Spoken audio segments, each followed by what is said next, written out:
Manufacture ലെവലിൽ തന്നെ നമ്മളിപ്പോൾ ഫേസ് ചെയ്യുന്ന ഒരു വലിയ പ്രശ്നം എന്ന് വെച്ചാൽ മാരുതി ഇൻഷുറൻസ് തന്നെയുള്ള വെഹിക്കിളാണ് വരുന്നതെന്നുണ്ടെങ്കിൽ IDV ഭയങ്കര ചീപ്പായിരിക്കും.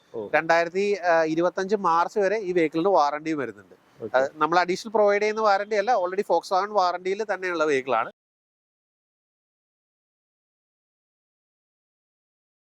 Welcome back to Dream Capture. ഞാൻ സക്രിയ സ്റ്റീഫൻ. നമ്മുടെ കൂടെ ഉള്ളത് ഓട്ടോകാർട്ടിൽ അരുണാണ്. Arun, welcome to Dream Capture മത്സരക്ക്. അപ്പോൾ നമ്മൾ ഇന്ന് പരിചയപ്പെടാൻ പോകുന്നത് കുറച്ച് ഹാച്ച് ബാക്ക് ആണ്.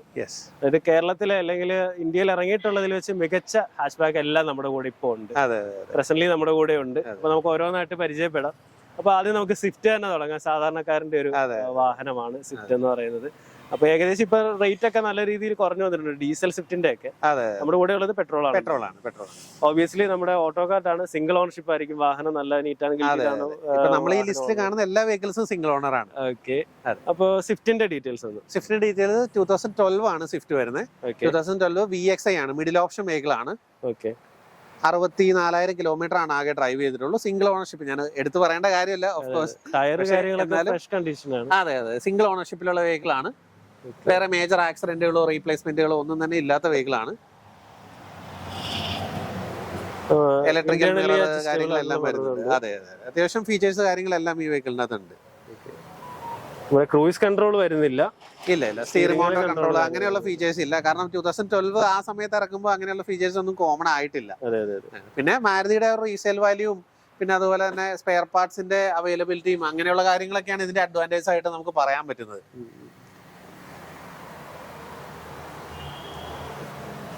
ഡിസയർ ആണ് നമ്മുടെ VXi ആണ്. എറണാകുളം വണ്ടി തന്നെയാണ് വന്നത്. അതെ, KL7 ആണ്. ഓക്കെ. ഇതിന്റെ ഒരു ആസ്കിംഗ് പ്രൈസ് എങ്ങനെയാണ്? ഇതിന് നമ്മൾ ആസ്ക് ചെയ്യുന്ന പ്രൈസ് 3.65 ആണ്. പ്രൈസ് നെഗോഷ്യബിൾ ആണ്. നമുക്കൊരു 3.45 നമുക്ക് ഫൈനൽ ചെയ്യാൻ പറ്റും. എനിക്കൊന്ന് ലാസ്റ്റ് ഇയർ വരെ ഏകദേശം ഒരു 5 lakhs ഒക്കെ ചോദിച്ചോണ്ടിരുന്ന വാഹനങ്ങളാണ്. ക്ലോസ് 4 lakh റേഞ്ചിലേക്ക് മാർക്കറ്റ് ഉണ്ടായിരുന്ന ഒരു ഡിപ്രീസിയേഷൻ വന്ന് ഇപ്പൊ ഇത്ര ഇനിയിപ്പോ വലിയ കാര്യമായിട്ട് ഇതിന്റെ അകത്ത് കുറയാനില്ല. ഇല്ലെങ്കിൽ പിന്നെ ഒരു EV റേഞ്ചിൽ ഇനിയും വരണം. അത് സെക്കൻഡിലോട്ടൊക്കെ വന്നതിന് ശേഷം ഡിപ്രീസിയേഷൻ വരുന്നത്. അത് തന്നെ ഇത്ര റിലയബിൾ ആയിട്ടുള്ളൊരു വാഹനം ഇന്ത്യയിൽ ഇനി കിട്ടാനില്ല. കമ്പാരിറ്റീവ്ലി വളരെ ചീപ്പായിട്ട് നമുക്ക് കൊണ്ടുനടക്കാൻ പറ്റും. ഭയങ്കര മെയിൻ്റനൻസ് ഫ്രീ ആയിട്ടുള്ള വെഹിക്കിളാണ്. 20 കിലോമീറ്റർ അടുത്ത് മൈലേജ് ഒക്കെ നമുക്ക് അത്യാവശ്യം ലോങ്ങിലൊക്കെ 15 ഒക്കെയാണ് ആവറേജ് നമുക്ക് പറയാൻ പറ്റുള്ളൂ. അതെ, ഹൈവേയിൽ വരുമ്പോൾ അതിനനുസരിച്ചിട്ട് ഓരോരുത്തരുടെ ഡ്രൈവിംഗ് കൾച്ചർ അനുസരിച്ചിട്ട് വ്യത്യാസം വരും. കണ്ണോടച്ചടക്കാൻ പ്രത്യേകിച്ച് നമുക്ക് ഇവിടെ വാറണ്ടി കാര്യങ്ങളൊക്കെ ഉള്ളത് കാരണം. അതെ. ഓക്കെ. സിംഗിൾ ഓണർഷിപ്പ് ആണ്. കാര്യങ്ങളൊക്കെ വന്നേക്കുന്നത് 3.45 നമുക്ക് ഫൈനൽ ചെയ്യാവുന്ന വെഹിക്കിളാണ്. ഓക്കെ. അതിന് താഴത്തില്ല. ഇല്ല. ഓക്കെ. അടുത്ത പരിചയപ്പെടാൻ പോകുന്നത് നമ്മുടെ ടാറ്റയുടെ തന്നെ ഏറ്റവും മുഖമുദ്ര എന്ന് പറയുന്ന. അതെ, ശരിക്കും ടാറ്റയുടെ ഒരു ഫേസ് തന്നെ ഇന്ത്യയിൽ മാറ്റിയത് ടിയാഗോയാണ്. ഒരു മാസ് മാർക്കറ്റിലേക്ക് നല്ല സക്സസ്ഫുൾ ആയിട്ട് ടാറ്റ ശരിക്കും വന്നത് ടിയാഗോ. നാനോയ്ക്ക് ചെയ്യാൻ പറ്റാത്തത് ടിയാഗോയ്ക്ക് ചെയ്യാൻ പറ്റിയെന്നാണെങ്കിൽ പറയാം. ഒരു ഓളം, ഒരു വേവ് ക്രിയേറ്റ് ചെയ്യാൻ വേണ്ടിട്ട്. അതെ. ഇപ്പോഴാണെങ്കിലും വലിയൊരു ഫേസ് ലിഫ്റ്റോ അല്ലെങ്കിൽ വലിയൊരു മാറ്റങ്ങളോ ഇല്ലാതെ തന്നെ അത്യാവശ്യം നല്ല രീതിയിലൊരു വോളിയം ടാറ്റയിൽ പ്ലേ ചെയ്യുന്ന വെഹിക്കിളാണ്. ഇപ്പൊ തന്നെ നമ്മൾ ഇത്രയും വാഹനങ്ങളൂടെ കിടക്കുന്നതിൽ ആ ഒരു ഫേസ് 2 കിടപ്പുണ്ട്. ഒരു ലുക്ക്, നല്ലൊരു മാസ് ലുക്ക്, ഒരു ക്യൂട്ട് ആണ്. ഇത് 2 ഫേസ് ലിഫ്റ്റഡ് വേർഷൻസ് ആണ്. ടിയാഗോയുടെ 2019 ശേഷം ബമ്പറിലൊക്കെ ചെറിയ ചെറിയ മാറ്റങ്ങൾ കൊണ്ടുവന്ന് കുറച്ചും കൂടി ഒരു ബ്യൂട്ടി ആക്കിയിട്ടുണ്ട് വെഹിക്കിൾ. അപ്പൊ 2 ഫേസ് ലിഫ്റ്റഡ് ആണ്. ഇത് വരുമ്പോൾ തന്നെ 2021 വെഹിക്കിൾ ആണ്. 32,000 കിലോമീറ്റർ ആണ് ഈ വെഹിക്കിൾ ആകെ ഓടിയിട്ടുള്ളൂ. വേറെ മേജർ ആക്സിഡന്റോ റീപ്ലേസ്മെന്റോ അങ്ങനെയുള്ള കാര്യങ്ങളോ ഒന്നും ഇല്ലാത്ത വെഹിക്കിൾ ആണ്. കംപ്ലീറ്റ് ഷോറൂം ഹിസ്റ്ററി ഉള്ള വെഹിക്കിൾ ആണ്. പിന്നെ അതുപോലെ ഇൻഷുറൻസ് കാര്യങ്ങളൊക്കെ അടുത്ത വർഷം 2025 ഡിസംബർ വരെ ഈ വെഹിക്കിളിന് ബമ്പർ ഇൻഷുറൻസ് എത്ര എമൗണ്ട് വരുന്നുണ്ട്? അറൌണ്ട് ഒരു 10,000 റുപ്പീസ് റേഞ്ചിലേക്കാണ് ഇതിലേക്ക് ഇൻഷുറൻസ് വരുന്നത്. ഇത് എത്ര ലിറ്റർ എഞ്ചിനാണ്? ഇത് 1.2 ലിറ്റർ 3 സിലിണ്ടർ എഞ്ചിനാണ് വരുന്നത്. അത്യാവശ്യം നല്ല മൈലേജ്. ആഫ്റ്റർ മാർക്കറ്റ് ചെയ്തതാണ്. നമ്മുടെ ഇന്ത്യൻ ബ്രാൻഡ് ആണ് നിയോ. ഇത് മിഡിൽ ഓപ്ഷൻ ആണ്. XT ഓപ്ഷണൽ എന്ന് പറയുന്ന വേരിയന്റ് ആണ്. ഇതിന്റെ അകത്ത് കമ്പനി അലോയ് വരുന്നില്ല. പക്ഷേ കസ്റ്റമർ എടുത്തതിന് ശേഷം XZന്റെ എല്ലാ ഫീച്ചേഴ്സും അപ്ഗ്രേഡ് ചെയ്തു. ഈവൻ ടച്ച് സ്ക്രീൻ ഒക്കെ ആൻഡ്രോയിഡ് ആണ് വരുന്നത്. പിന്നെ അതുപോലെ നല്ല ക്വാളിറ്റി ഉള്ള കൂടിയ ലെതർ സീറ്റ് ഒക്കെ ആൾ ചെയ്തിട്ടുണ്ട്. അലോയ് വീൽസ് ആണെങ്കിൽ കൂടി ഇപ്പോഴും നമ്മൾ മോഡിഫൈ ചെയ്യുന്ന ഒരു ടൈപ്പിൽ നല്ലൊരു പ്രൊജക്ഷൻ തരുന്ന ടൈപ്പ് ഒരു ടയർ പ്രൊജക്ട് ചെയ്ത് നിൽക്കുന്ന രീതിയിലുള്ള മൈനസ് അലോയ്സ് ആണ് ചെയ്തിരിക്കുന്നത്. ഇത് കമ്പനി സൈസിൽ തന്നെയാണ് ആൾ ചെയ്തേക്കണത്. അതുകൊണ്ട് തന്നെ വേറെ ചെക്കിങ്ങിന്റെ പ്രശ്നങ്ങളോ കാര്യങ്ങളോ ഒന്നും വരില്ല. കാരണം ഫുൾ ഓപ്ഷനിൽ വരുന്ന സെയിം സൈസിലേക്കാണ് അപ്ഗ്രേഡ് ചെയ്തിരിക്കുന്നത്. പെട്രോൾ വേരിയന്റ് ആണ്. ഒരു ഷോറൂമിൽ നടക്കുന്ന ഒരു രീതി തന്നെ നമുക്ക് കൊണ്ടുപോകാൻ പറ്റും. നല്ല പെയിന്റ് ക്വാളിറ്റി ആണെങ്കിൽ പോലും നമുക്ക് ഇത് PPF കോട്ടിങ് ചെയ്തിട്ടുണ്ടെന്ന് തോന്നുന്നു അല്ലേ? നമ്മൾ എടുക്കുന്ന എല്ലാ വെഹിക്കിൾസും നമ്മൾ പോളിഷിങ്ങും അതുപോലെ തന്നെ ഇന്റീരിയർ ക്ലീനിങ്ങും നമ്മൾ ചെയ്യും. ഏത് വെഹിക്കിൾ നമ്മൾ പർച്ചേസ് ചെയ്ത് കഴിഞ്ഞാലും നമ്മൾ അതിനൊരു പോളിഷിങ്ങും ഇന്റീരിയർ ക്ലീനിങ്ങും ചെയ്യുന്നുണ്ട്. ഇതിന്റെ ആസ്കിംഗ് പ്രൈസ്, ഇതിന് നമ്മൾ ആസ്ക് ചെയ്യുന്ന പ്രൈസ് 5.25 lakhs ആണ്. പ്രൈസ് നെഗോഷ്യബിൾ ആണ്. അതെ 5.25 ആണ് ആസ്ക് ചെയ്യുന്ന പ്രൈസ്, നെഗോഷ്യബിൾ ആണ്. പിന്നെ ഞാൻ പറഞ്ഞല്ലോ, ലിറ്ററലി വേറെ ഒന്നും ചെയ്യേണ്ട കാര്യമില്ല. ഇൻഷുറൻസ് അടുത്ത ഒരു ഹോൾ 1 ഇയറിലേക്ക് B2B ഇൻഷുറൻസ് അടക്കം വരുന്നു. പെട്രോൾ ഒഴിക്കുക ഓടിക്കുക അത്ര മാത്രമേ ഉള്ളൂ. ഓൾമോസ്റ്റ് ഞങ്ങളുടെ കയ്യിലുള്ള എല്ലാ വെഹിക്കിൾസും അങ്ങനെയാണ്. നമ്മൾ ഫ്യൂവൽ ഒഴിക്കുക ഓടിക്കുക അത്ര മാത്രമാണ് വരുന്നുള്ളൂ. കാരണം പ്രധാനമായിട്ടും എന്തെങ്കിലും ഒരു മെക്കാനിക്കൽ വർക്ക് ഉണ്ടെങ്കിൽ ഞങ്ങൾ ചെയ്തതിന് ശേഷം മാത്രമാണ് സെയിൽ ചെയ്യുള്ളൂ. അറ്റ്ലീസ്റ്റ് നമ്മുടെ കയ്യിൽ നിന്ന് വാങ്ങുന്ന ഒരു കസ്റ്റമർ, ഒരു വെഹിക്കിൾ എടുക്കുന്ന ഒരു കസ്റ്റമർ ഒരു 6 മാസത്തേക്കെങ്കിലും ഒരു സർവീസ് സെന്ററിലേക്കോ വർക്ക്ഷോപ്പിലേക്കോ പോകരുത്. അങ്ങനെ ഒരു ഇന്റൻഷനോട് കൂടിയിട്ടാണ് നമ്മൾ എല്ലാ വെഹിക്കിൾസും കൊടുക്കുന്നത്. പീരിയോഡിക് സർവീസിന് വേണ്ടിട്ട് പോവാം. അതെ അപ്പൊ പീരിയോഡിക് സർവീസ് ഇപ്പൊ റീസെന്റ് ഡ്യൂ ആണ്, നമ്മൾ ചെയ്തതിന് ശേഷമേ തരുള്ളൂ. നമ്മൾ ഇറക്കുന്നതിന് മുമ്പ് അത് ചെയ്തിട്ട് തീർച്ചയായിട്ടും ഇപ്പൊ ഡ്യൂ ആയിട്ടുള്ള സർവീസ് ആണെങ്കിൽ അത് ഓൾറെഡി ചെയ്തതിന് ശേഷമേ തരുള്ളൂ. ടിയാഗോയുടെ ഡീറ്റെയിൽസ് ഇതിലും ഏകദേശം 85% 90% നമുക്ക് ലോൺ അവൈലബിൾ ആണ്. ഇത് ടിയാഗോ ഒക്കെ ആണെങ്കിൽ നമുക്ക് അറൌണ്ട് ഒരു 50-60 ആ റേഞ്ചിലേക്കൊക്കെ നല്ല പ്രൊഫൈലുള്ള കസ്റ്റമർ ആണെങ്കിൽ ഡൗൺ പേയ്മെന്റ് മതിയാവും. ഷോറൂമിൽ കൊടുക്കുന്നതിന് ഡൗൺ പേയ്മെന്റ് അത്രയും. തീർച്ചയായിട്ടും പരിചയപ്പെടുന്ന പോളോയാണ്. പോളോയുടെ ഡീറ്റെയിൽ എങ്ങനെയാണ്? പോളോ ഇത് 2017 ഹൈലൈൻ പ്ലസ് വേരിയന്റ് ആണ്. ഹൈലൈൻ പ്ലസ് അതെ ഏറ്റവും ആ ഒരു ടൈമിൽ ഉണ്ടായിരുന്നതിൽ ഏറ്റവും കൂടിയ വെഹിക്കിൾ ആണിത്.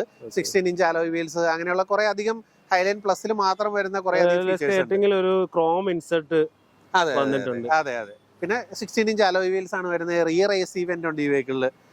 അപ്പൊ അതൊക്കെ ഹൈലൈൻ പ്ലസിന് മാത്രമായിട്ട് വന്നുകൊണ്ടിരുന്ന ഫീച്ചേഴ്സ് ആണത്. പ്രൊജക്ടർ ടൈപ്പ് അല്ല, നോർമൽ ഡബിൾ ബാരൽ ഹെഡ്ലൈറ്റ്സ് ആണ് വരുന്നത്. പിന്നെ ഇതിന്റെ അകത്ത് ഏറ്റവും വലിയ അഡ്വാൻറ്റേജ് ഇത് 16 ഇഞ്ച് ആണ്. നമ്മുടെ ഇന്നോവയ്ക്ക് വരുന്ന സെയിം.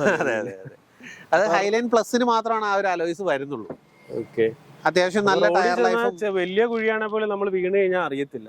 അതെ സ്പോർട്ടി ലുക്കാണ് മെയിൻ ആയിട്ട്. ആ ലുക്കിലുള്ള ഒരു അഡ്വാൻറ്റേജസ് ആണ് 16 ഇഞ്ച് അലോയിൽ വരുമ്പോൾ.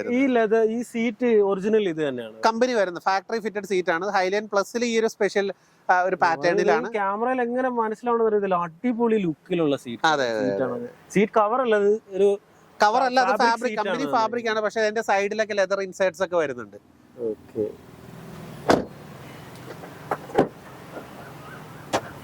പിന്നെ റിയർ AC വെന്റ് വരുന്നുണ്ട്. അതൊക്കെ ഹൈലൈൻ പ്ലസിന്റെ ഒപ്പമാണ് വന്നു തുടങ്ങിയത് അങ്ങനെയുള്ള ഫീച്ചേഴ്സ് ഒക്കെ. അപ്പൊ അതുവരെ ഹൈലൈൻ മാത്രമേ ഉണ്ടായിരുന്നുള്ളൂ.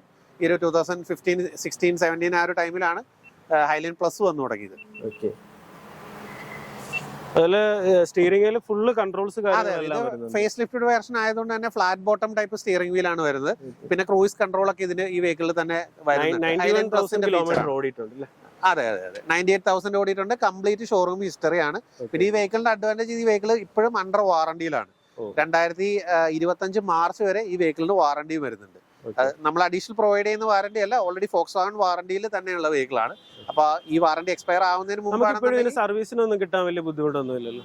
ഇല്ല, ഫോക്സ്വാഗൺ നമുക്ക് ഓൾറെഡി വെൽ എസ്റ്റാബ്ലിഷ്ഡ് ആണ്. ഇത്രയും vehicles all over India sale ചെയ്തിട്ടുണ്ട്. പക്ഷേ പോളോയിൽ നമ്മൾ സർവീസ്, പോളോ എടുക്കുന്ന ഒരാളെ സംബന്ധിച്ചിടത്തോളം സർവീസിനെ പറ്റി ഒന്നിനെ പറ്റിയും ബോധർ ചെയ്യേണ്ട കേസില്ല. കാരണം അത്രയും വെഹിക്കിൾസ് ഉള്ളതുകൊണ്ട് തന്നെ പാർട്സിന്റെ അവൈലബിലിറ്റി എല്ലാം ഉണ്ടാവും. നമുക്ക് എങ്ങനെ പോയാലും ഒരു 10 വർഷത്തേക്ക് നമുക്ക് പേടിക്കണ്ട. അതെ. ഇതിന്റെ പ്രൈസ് കാര്യങ്ങളൊന്നും, ഇതിന് നമ്മൾ ഇട്ടിരിക്കുന്ന പ്രൈസ് 5.99 lakhs ആണ്. അട്രാക്റ്റീവ് ആയിട്ടുള്ള ഒരു പ്രൈസ് തന്നെയാണ് നമ്മൾ ഈ വെഹിക്കിളിൽ ഇട്ടിരിക്കുന്നത്. ഈ വീഡിയോയിൽ പരിചയപ്പെടുന്ന അവസാനത്തെ വാഹനമാണ്. അതോടെ തന്നെ നമ്മൾ പരിചയപ്പെടുന്ന രണ്ടാമത്തെ ടിയാഗോ ആണ്. ടിയാഗോ എന്താണ് ഇതിന്റെ ഒരു പ്രത്യേകത? നമ്മൾ ഈ നേരത്തെ കണ്ടത് ഇതായിട്ട് ലുക്ക് വൈസ് നമുക്ക് വലിയ പ്രത്യേകതകളൊന്നും കാണില്ല. സിമിലർ ആണ്. കാരണം രണ്ട് ഫേസ് ലിഫ്റ്റഡ് വേർഷൻ ആണ്, രണ്ടും 2021 ആണ്. ഇതിന്റെ അകത്ത് മെയിൻ ആയിട്ടുള്ള ഡിഫറൻസ് എന്ന് പറഞ്ഞാൽ ഈ വെഹിക്കിൾ ഓട്ടോമാറ്റിക് ആണ്.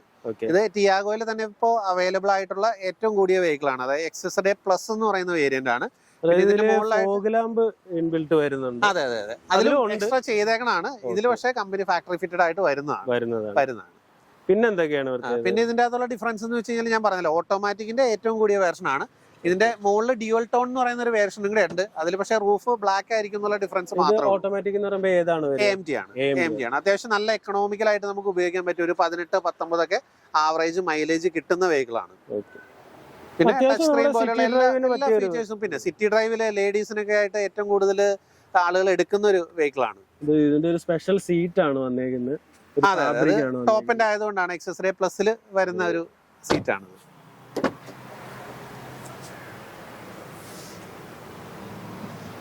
പിന്നെ അലോയ് വീൽസ് വരുന്നുണ്ട്. ഡോക്ടർ ബാഡ്ജിങ് ഒക്കെ കാണുന്നുണ്ടല്ലോ. പക്ഷെ നമ്മുടെ കയ്യിൽ അങ്ങനെ ഒരുപാട് ഇപ്പൊ നിങ്ങൾ കണ്ടതിൽ ആകെ ഈ ഒരു വെഹിക്കിൾ മാത്രമേ ഡോക്ടർ ബാഡ്ജിങ് ഉള്ളൂ. നമ്മൾ അടിക്കുന്നതാണ് നമുക്ക് എല്ലാ വെഹിക്കിളിനും അടിക്കാമല്ലോ.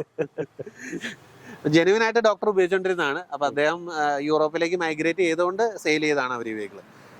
പിന്നെ കിലോമീറ്റർ ആണ് ഇതിന്റെ ഏറ്റവും വലിയ അഡ്വാൻറ്റേജ്. വെറും 18,900 മാത്രമാണ് ഈ വെഹിക്കിൾ ഡ്രൈവ് ചെയ്തിട്ടുള്ളൂ. കാരണം ഓൾറെഡി ഫാമിലിയിൽ 2-3 വെഹിക്കിൾ ഉള്ളത് കൊണ്ട് അധികം കിലോമീറ്റർ ഈ വെഹിക്കിൾ ഓടിയിട്ടില്ല. അതൊരു യുണീക് സെല്ലിംഗ് പോയിന്റ് ആണ്. കാരണം എത്ര ലോ കിലോമീറ്ററിൽ വണ്ടി കിട്ടാൻ പാടാ. അതെ അതെ, ടാറ്റ എടുത്ത ആൾക്കാരൊന്നും കൊടുത്തു തുടങ്ങിയിട്ടില്ല ശരിക്കും പറഞ്ഞാൽ. ശരിക്കും പറഞ്ഞാൽ ഹരിയർ ആണേലും അങ്ങനെയുള്ള വാഹനങ്ങളും നമുക്ക് യൂസ്ഡ് കാർ മാർക്കറ്റിൽ കിട്ടി തുടങ്ങിയിട്ടില്ല. ടിയാഗോ വന്നു തുടങ്ങിയിട്ടുണ്ട്. കാരണം ആൾക്കാർ കുറച്ചുകൂടെ വലിയ വാഹനത്തിലോട്ട് അപ്ഗ്രേഡ് ചെയ്യുന്നുണ്ട്. പിന്നെ മൈഗ്രേഷൻ ഓഫ് കോഴ്സ് നമുക്ക് എറണാകുളത്ത് ഏറ്റവും കൂടുതൽ വാഹനങ്ങൾ വരുന്നത് മൈഗ്രേഷന്റെ പുറത്താണ്. ആൾക്കാർ ഇവിടുന്ന് പോവാണ്, നാട് വിട്ട് പോവാണ്. അപ്പൊ അതുകൊണ്ട് നമുക്ക് അധികം ഓടാത്ത നല്ല വണ്ടികൾ കിട്ടും. അതാണ് അഡ്വാൻറ്റേജ്. അപ്പൊ അതിനെപ്പറ്റി നമ്മൾ വേറൊരു വീഡിയോ ചെയ്യേണ്ടി വരും, അതെന്താ അങ്ങനെയെന്ന് പറഞ്ഞത്. അപ്പൊ ഇതില് പ്രത്യേകത പറഞ്ഞാല് നമ്മുടെ നിയോ വീലിന്റെ ഒരു അലോയ് വീൽസ് ആണ് എക്സ്ട്രാ ചെയ്തിരിക്കുന്നതാണ്. വളരെ നല്ല ഭംഗിയുള്ള ഒരു അലോയ് വീലാണ്. ഓൾറെഡി ഫാക്ടറി ഫിറ്റഡ് ആണ്. ഡയമണ്ട് കട്ടാണ്. നല്ല ഷാർപ്പ് എഡ്ജ് ആയിട്ടുള്ള നല്ല അലോയാണ് വന്നേക്കുന്നത്. അപ്പൊ അത്രയൊക്കെയാണ്. അപ്പൊ ഇതിന്റെ പ്രൈസ് എങ്ങനെയാണ്? പ്രൈസ് ഇതിന് നമ്മൾ 6.5 lakhs ആണ് ഈ വെഹിക്കിൾ നമ്മൾ ആസ്ക് ചെയ്യുന്ന പ്രൈസ്. ഇത് നമുക്കിപ്പോ ഇയർ എൻഡ് ആയതുകൊണ്ട് ഇതിന് നമ്മളൊരു സ്പെഷ്യൽ പ്രൈസ് ഇട്ടിട്ടുണ്ട്. 6.2 lakhs നമുക്ക് ഈ വെഹിക്കിൾ ഫൈനൽ ചെയ്യാൻ പറ്റും. ഡൗൺ പേയ്മെന്റ് ഒരു 50,000 ഒക്കെ ഉണ്ട് നമുക്ക്. ഒരു 50-60 റേഞ്ചിലേക്കൊക്കെ ഡൗൺ പേയ്മെന്റിൽ നമുക്ക് ചെയ്യാൻ പറ്റും. പിന്നെ നമ്മളൊരു 1 ഇയറിലേക്ക് ഈ വെഹിക്കിളിന്റെ ഒപ്പം വാറണ്ടിയും കൊടുക്കുന്നുണ്ട്. Okay, 1 year warranty. 1 year warranty നമ്മൾ കൊടുക്കുന്നത്. കമ്പനി വാറണ്ടി ആണോ? കമ്പനി അല്ല, നമ്മൾ എക്സ്ട്രാ ചെയ്യുന്ന വാറണ്ടി. ഓക്കെ, ഇതിന് നമുക്ക് ഇൻഷുറൻസ് അടുത്ത വർഷം ഫുൾ ഉണ്ടെന്ന് പറഞ്ഞു. ഇതിന് ഇൻഷുറൻസ് ഇതിന് ഓൾമോസ്റ്റ് ഒരു സെപ്റ്റംബർ വരെ ഇതിന് ഇൻഷുറൻസ് ഉണ്ട്. അതും ബമ്പർ ടു ബമ്പർ ഇൻഷുറൻസ് ആണ്. ഈ 2 വെഹിക്കിളും B2B ഇൻഷുറൻസ് ആണ് വരുന്നത്. ഓക്കെ, നമ്മൾ ഈ ബമ്പർ ടു ബമ്പർ ഇൻഷുറൻസ് തന്നെ നമുക്കൊരു 3rd ഓണർ വരെയൊക്കെ കീപ്പ് ചെയ്യാൻ പറ്റും? ഇല്ല, ഇൻഷുറൻസും ഓണർഷിപ്പുമായിട്ട് ബന്ധമില്ല ശരിക്കും. ആക്ച്വലി B2B ഇൻഷുറൻസ് നമുക്ക് സാധാരണഗതിയിൽ ഒരു 5 വർഷം വരെയാണ് എല്ലാ കമ്പനികളും നമുക്ക് ഇൻഷുറൻസ് പ്രൊവൈഡ് ചെയ്യുന്നത്. പിന്നെ ചില പ്രൈവറ്റ് കമ്പനികൾ അപ് ടു 10 years വരെയൊക്കെ ചെയ്യുന്നുണ്ട്. പക്ഷെ അതിന് കമ്പാരിറ്റീവ്ലി പ്രീമിയം ഭയങ്കര ഹൈ ആയിരിക്കും വരുന്നത്. ശരിക്കും പ്രീമിയം വാഹനങ്ങളൊക്കെ എടുക്കുമ്പോൾ അത് നോക്കുന്നതായിരിക്കും ബെറ്റർ. അതെ അതെ അതെ. B2B എടുക്കുമ്പോൾ നമുക്ക് ഈ പറഞ്ഞ പോലെ അഡ്വാൻറ്റേജസ് ഉണ്ട്. പക്ഷെ ഈ പ്രീമിയം വൈസ് വെച്ച് നമ്മൾ നോക്കുമ്പോൾ നമുക്ക് ആ ഒരു നല്ല രീതിയിലുള്ള വണ്ടി ഒന്ന് റീപെയിന്റ് ചെയ്യണമെന്നൊക്കെ തിങ്ക് ചെയ്യുന്ന ആൾക്കാരാണെങ്കിൽ അത്തരത്തിൽ B2B തന്നെ കീപ്പ് ചെയ്യുന്ന കുറച്ചുകൂടെ ബെറ്റർ ആയിരിക്കും തോന്നുന്നു. അപ്പൊ മൈനർ സ്ക്രാച്ചസ് ഒക്കെ വന്ന് നമുക്ക് ഇപ്പൊ എറണാകുളത്തൊക്കെ ഉപയോഗിക്കുന്ന ഒരു വെഹിക്കിൾ ആകുമ്പോൾ എന്തുകൊണ്ടും നമുക്ക് B2B 5 വർഷം കഴിയുമ്പോൾ എന്തായാലും റീപെയിന്റ് ചെയ്യേണ്ടി വരും. പിന്നെ ഇൻഷുറൻസ് നമുക്ക് ഒരിക്കലും കംപ്ലീറ്റ് റീപെയിന്റ് കിട്ടില്ല. അപ്പൊ നമുക്ക് ഏത് പാർട്ടിനാണോ ഡാമേജ് ഉള്ള ആ സർട്ടൻ പാർട്സ് മാത്രമാണ് കവർ ചെയ്ത്. ഹ്യൂജ് ഒരു ഫിനാൻഷ്യൽ എക്സ്പെൻസ് കവർ ചെയ്ത് കിട്ടും, കുറച്ച് കവർ ചെയ്ത് കിട്ടും. അതെ, പിന്നെ ഇൻഷുറൻസിൽ തന്നെ ശരിക്കും ഒരു വാസ്റ്റ് ആയിട്ടുള്ള ടോപ്പിക്കാണ്. നമുക്ക് കുറെ കാര്യങ്ങൾ ഡിസ്കസ് ചെയ്യാനുണ്ട്. അപ്പൊ പ്രത്യേകിച്ച് നമ്മളെ കുറെ കാര്യം പറ്റിക്കുന്നുണ്ട്. മാനുഫാക്ചർ ലെവലിൽ തന്നെ നമ്മളിപ്പോ ഫേസ് ചെയ്യുന്ന ഒരു വലിയ പ്രശ്നം എന്ന് വെച്ചാൽ മാരുതി ഇൻഷുറൻസ് തന്നെയുള്ള വെഹിക്കിളാണ് വരുന്നതെന്നുണ്ടെങ്കിൽ IDV ഭയങ്കര ചീപ്പായിരിക്കും. IDV ഭയങ്കര കുറവായിരിക്കും കമ്പാരിറ്റീവ്ലി. കാരണം അത് മാരുതി ഇൻഷുറൻസിലാണ് ഞാൻ ഏറ്റവും കൂടുതൽ കണ്ടേക്കുന്നത്. ഇപ്പൊ നോർമൽ ഇൻഷുറൻസ് കമ്പനികൾ എന്ന് പറയുമ്പോൾ IDV കുറച്ചും കൂടെ ബെറ്റർ ആയിരിക്കും. പക്ഷെ മാരുതിയിൽ നിന്ന് എടുക്കുന്ന ഷോറൂമിൽ നിന്ന് എടുക്കുന്ന ഇൻഷുറൻസ് ആകുമ്പോൾ പ്രീമിയം കമ്പാരിറ്റീവ്ലി കൂടുതലായിരിക്കും. എന്നാൽ അതിനനുസരിച്ച് IDV വാല്യൂ ഇല്ല. IDV കമ്പാരിറ്റീവ്ലി കുറവായിരിക്കും. അതെ അതെ, അത് എൻ്റെ ഒരു സുഹൃത്ത് അടുത്തിടെ ഒരു വീട്ടിൽ നിന്ന് ഒരു വാഹനം എടുക്കാനായിട്ട് ചെന്നപ്പോഴത്തേക്ക് ഫിനാൻസ് നോക്കിയപ്പോൾ IDV വാല്യൂ 5 ലക്ഷം രൂപ അടുത്ത് ചോദിച്ച വാഹനത്തിന് 1,50,000 രൂപ IDV വാല്യൂ. കമ്പാരിറ്റീവ്ലി ഭയങ്കര കുറവാണ്. അപ്പൊ അതുകൊണ്ട് ഫിനാൻസ് ചെയ്യാൻ പറ്റാതെ ആ വാഹനം ഇപ്പോഴും കായംകുളത്തുണ്ട്. നമുക്കത് ഫിനാൻസ് ചെയ്യാൻ വേണ്ടി പറ്റത്തില്ല. കാരണം ഇൻഷുറൻസ് എടുക്കാന്നുള്ള ഒരു ഓപ്ഷൻ മാത്രമേ ഉള്ളൂ. അതല്ലാതെ അത് ഈ മൈഗ്രേഷന്റെ പുറത്ത് ആള് വെളിയിൽ പോകാൻ വേണ്ടി നിൽക്കുകയാണ്, വാഹനം വിട്ടിട്ടേ പോകാനും പറ്റത്തുള്ളൂ. ആ ഒരു സിറ്റുവേഷനിൽ ഈവൻ ആ സെയിം പോളിസിയിൽ തന്നെ നമ്മള് IDV കൂട്ടാന്ന് വെച്ച് കഴിഞ്ഞാൽ പോലും അതിന്റെ പുറകെ പ്രോസസ്സും കുറയുണ്ട്. അതുപോലെ നമ്മള് നല്ല രീതിയിൽ എക്സ്പെൻസും ബെയർ ചെയ്യേണ്ടി വരും. ഓക്കെ, അപ്പൊ ആള് വളരെ കാലമായിട്ട് ഓട്ടോമൊബൈൽ ഫീൽഡിലുള്ള ആളാണ്. വോക്സ്വാഗൻ ജീപ്പ് അതുപോലെ തന്നെ മെസിഡീസിൽ ലാസ്റ്റ് വർക്ക് ചെയ്തിട്ടുണ്ട്. അത് കോസ്റ്റൽ സ്റ്റാർ ആണോ അല്ല രാജശ്രീ ആയിരുന്നു. അപ്പൊ നമ്മുടെ ലാസ്റ്റ് മെസിഡീസിലും വർക്ക് ചെയ്തിട്ടാണ് നമ്മുടെ പോസ്റ്റ് കോവിഡ് ആണ് ഞാൻ പ്രീ ഓണ്ടിലേക്ക് വന്നത്. അതും ഞാൻ പറഞ്ഞല്ലോ, നമ്മളിപ്പോ ഓൾറെഡി ഹൈ ക്വാളിറ്റിയിലുള്ള വെഹിക്കിൾസ് മാത്രമേ നമ്മൾ ചെയ്യുന്നുള്ളൂ. ജോബ് എന്നൊക്കെ പറയുമ്പോൾ ഒരു 30 വയസ്സ് കഴിഞ്ഞാൽ പിന്നെ റിസ്ക് ആണ്. നമ്മള് തട്ടിക്കളിക്കും. അത് നമുക്ക് കൂടുതൽ ആ ഒരു ഫീൽഡിലുള്ളവർക്ക് അറിയാം. നമുക്ക് ആ ഒരു സ്വന്തമായിട്ട് എന്തെങ്കിലും ചെയ്യുന്നത് തന്നെയാണ് ബെറ്റർ.